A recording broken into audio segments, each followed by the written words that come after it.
Hello guys, another vlog, another kaalaman na naman yung maipro-provide natin. Ako nga pala si Jasper, is akong licensed pharmacist at welcome sa YouTube channel ko. Ngayon, ang pag-uusapan natin ang mga vitamins o gamot na pampataba. So marami sa inyo ang nagtatanong, ano nga ba yung mga possible na dahilan bakit hindi tumataba ang isang tao? So sa video natin, aalamin din natin kung ano nga ba yung mga gamot o vitamins na nakakatulong sa weight gain, para kanino at kailan safe ito gamitin. So meron ba siyang side effects na dapat bantayan? So ano yung mga tips para mas maging effective yung gamot na inumin natin para tayo ay tumaba? Aalamin din natin yung natural na paraan para tumaba ng healthy, so both OTC, yung mga over-the-counter na mga gamot at food supplement options. So guys, before we proceed, make sure na tapusin nyo itong video na to kasi I am sure marami kayong matututunan dito. Huwag nyo rin kalimutan na mag-subscribe sa YouTube channel ko at i-click ang notification bell icon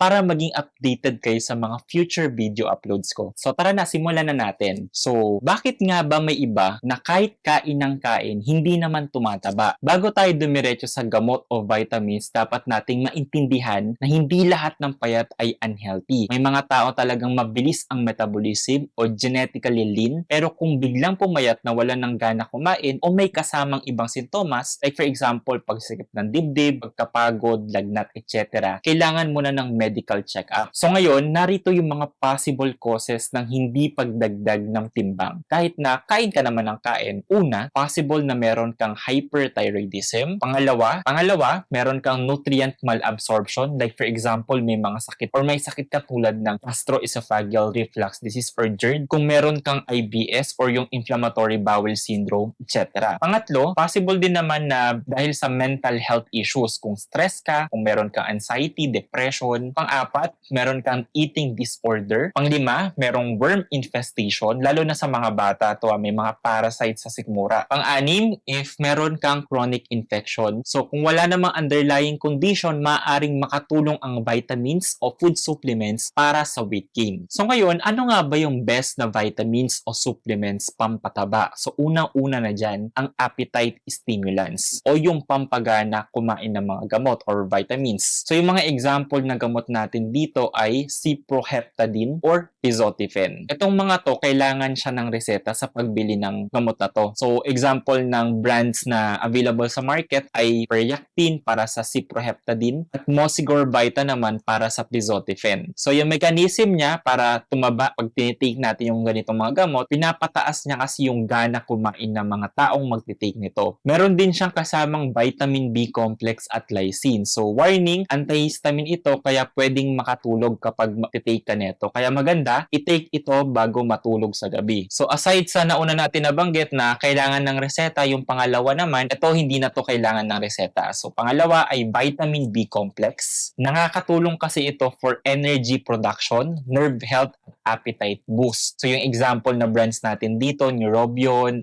Enervon, meron siyang content na vitamin B complex, Pharmaton, Propan. So any vitamins naman na merong vitamin B complex ay okay lang. So may mga generic din na counterpart ng vitamin B complex na mas cheaper pero effective din. So best time na inumin yung vitamin B complex sa morning or after breakfast. So pangatlo, aside sa vitamin B complex, syempre we have multivitamins with lysine and zinc. Nakakapagpagana rin kasi sila ng appetite at tumutulong sa muscle growth. So yung example na brands naman natin dito para sa mga bata ay Tiki Tiki Star, yung Growy, Nutroplex, Cherryfer, Apibon Kid, or sa adult meron din Apibon. So depende sa inyo kung ano yung brand na gusto nyong bilhin. Again, merong mga generic counterpart din na available sa market na effective din naman. Syempre, ideal ito for underweight children and teens. And then pang-apat, mga herbal supplements naman. May mga food supplement na may ashwagandha o ginseng na nakakatulong din sa pag-regulate ng stress, overall appetite. So panglima, probiotics at digestive enzymes. So nabanggit natin kanina na possible na meron kang nutrient malabsorption. Kaya kahit na nagtitake ka ng maraming healthy foods or mga masustansyang pagkain, hindi na-absorb ng maayos ng katawan mo. So baka kailangan natin ayusin yung digestive system natin. And yung katawan natin is hindi nakapag-absorb ng maayos ng mga nutrients na ipinapasok natin. So kaya maganda kung magtitake ka ng probiotics at digestive enzymes enzymes kasi nakakatulong ito para sa absorption ng nutrients at para sa gut health rin natin. So ngayon, para kanino naman tong pampataba na vitamins na to? So actually, may mga iba't ibang brands nga sa market na ginagamit or pwedeng ipainom sa mga bata, sa mga teens, or even sa adults. So syempre kapag yung bata ay 2 years old hanggang 12 years old, so pwede tayong magbigay ng mga syrup like for example yung Cherry for PGM with zinc, yung Apibon Kid, yung Tiki Tiki Star. So kapag teens naman yung Cherry for PGM with CGF, maganda yan. So Propan TLC. So maraming mga brands na available sa market. And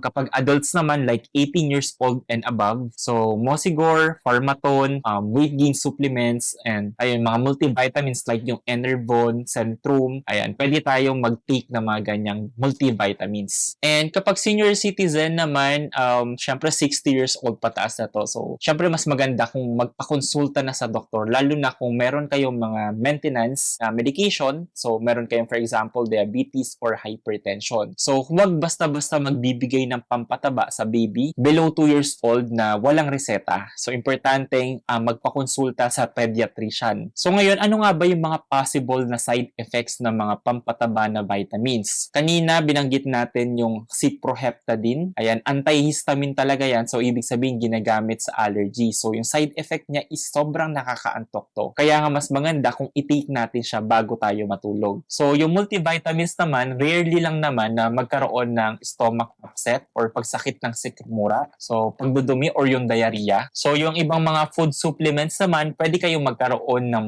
allergy or interaction sa ibang gamot if ever nagtitake kayo ng ibang mga gamot. Kaya kailangan i-observe nyo din or bantayan nyo rin yung mga ibang mga gamot na iniinom ninyo. So kung meron kang medical condition gaya ng diabetes, hyperthyroidism, or autoimmune disease, so mas maganda talaga na kumonsulta muna sa mga doktor. Ngayon, tips para mas maging epektibo ang pampataba. Una, uminom pagkatapos kumain para hindi mawala yung appetite. Pangalawa, pair with high protein diet like for example yung itlog, gatas, tofu, chicken breast, maganda rin yan. Pangatlo, wag puro junk food. Goal natin ay healthy weight gain. So, hindi dapat tayo tumataba dahil sa mga unhealthy food. So, pang-apat, iwasan yung sobrang kape o energy drinks na nakabawas ng gana natin. Panglima, kailangan natin matulog ng sapat dahil yung muscle recovery ay nangyayari habang natutulog tayo. And lastly, mag-exercise pa rin, lalo na yung mga resistance training para magkaroon tayo ng magandang muscle at hindi yung taba lang talaga. So ngayon, ano naman yung mga natural ways para mag-gain tayo ng weight? Siyempre, eat calorie-dense but nutritious food. Like for example, yung peanut butter, oatmeal, saging, avocado. So ayun yung mga healthy foods na pwede natin kainin. Pero again, dapat may limit lang sa pagkain ng mga kinakain natin.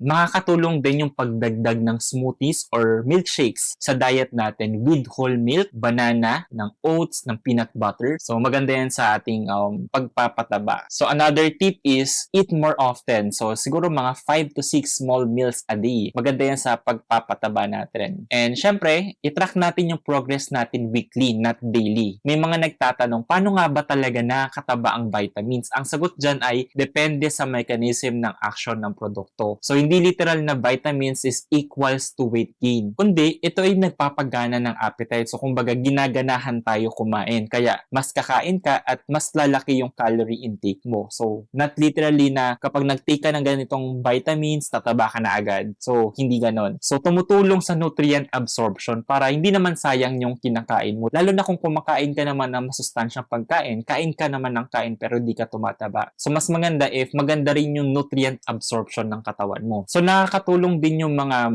vitamins na nabanggit natin para mag-regulate ng hormone kaya mas stable ang mood at stress levels mo na makaka-apekto rin sa gana mo kumain. Siyempre, yung multivitamins for example, nagbibigay ng energy para makagalaw ka, makapag-workout at bumuo ng muscle mass. So, halimbawa yung cyproheptadine na isang antihistamine na may side effect na increased appetite. So, dahil dito, ginagamit ito sa mga taong underweight o may eating disorders gaya ng anorexia. Pero hindi ito pang matagalan, temporary support lang siya habang pinapalakas yung katawan mo. So, magkaiba rin kasi yung weight gain versus weight management. So, hindi lahat ng pampataba ay pare-pareho. Importante ring pag-usapan na hindi lang basta pampataba ang kailangan. Kailangan mo rin ng weight gain strategy na healthy. May mga tao kasi na gustong tumaba pero napupunta ang timbang sa tiyan, so hindi proportionate. Kaya dapat ang goal ay lean mass gain, hindi fat gain. protein. Piliin ng balanced vitamins sa may support sa digestion, metabolism, at recovery. So iwasan yung shortcut supplements na hindi FDA approved at may mga delikadong ingredients gaya ng steroids, ng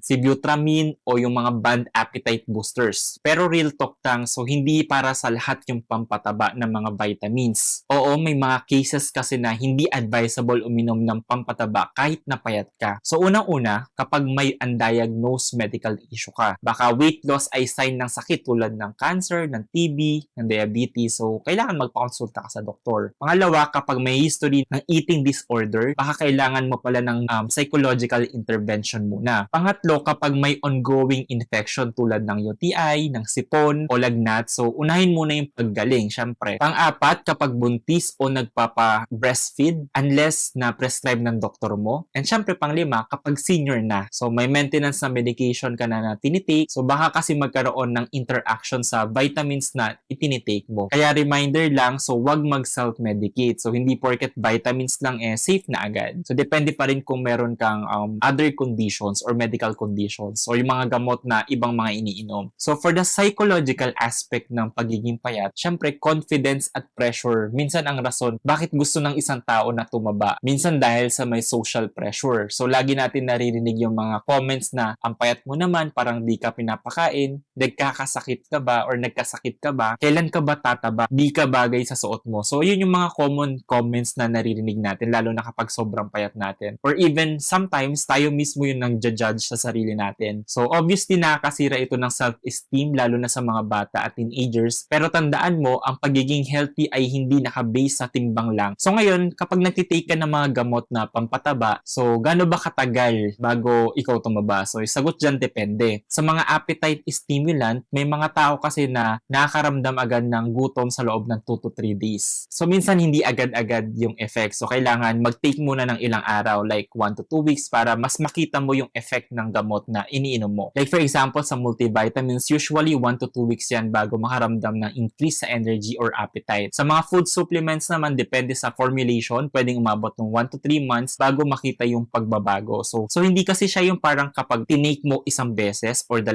araw is meron na agad results. So kailangan din ng consistency sa pag-inom ng vitamins. So ayun nga, importante yung consistency at mga pagkain ng tama. So hindi porket uminom ka ng gamot kakainin mo na lahat ng fast food. Syempre dapat quality food pa rin yung tinitake mo plus vitamins para magkaroon ka ng healthy weight gain. So ngayon may mga pampataba online na pwedeng mabili, pero tips lang sa mga bibili online. So check nyo mabuti kung FDA registered yung produkto. Pangalawa, dapat basahin ang label at ingredients. Pangatlo, magbasa ng reviews kung bibili man sa online platforms. Pang-apat, iwasan yung mga sobrang miracle promise tulad ng 2 weeks lang, lalaki ka na agad. Panglima, pumili ng kilalang brands. Actually, okay lang rin naman talaga yung mga generic na counterpart ng mga gamot. Pero kasi minsan parang na-observe or napapansin ko talaga kapag online may mga nagbibenta ng steroids. So, ayun yung iiwasan ninyo. Lalo na kapag yung gamot ay merong RX symbol. So, bawal talaga yon. So, baka lang mapasama kayo kapag pipilit nyong bumili ng mga ganong klaseng gamot. Kasi kapag may RX symbol, ibig sabihin, kailangan ng reseta, kailangan ng assessment ng doktor bago nyo i-take. So, another tip, syempre kapag may na-experience kayong side effect, itigil muna at kailangan nyo magpakonsulta sa doktor. So I think yun lang. Kung nagustuhan nyo yung video na to, don't forget to like, comment, and subscribe. Muli, ako si Jasper, isang registered pharmacist. Nagpapaalala na ugaliin magtanong sa inyong mga doktor o pharmacist para ma-prevent natin yung medication error. So pwede nyo i-share yung video na to sa family ninyo. So yun lamang po. See you sa next vlog. Thanks for watching and bye-bye!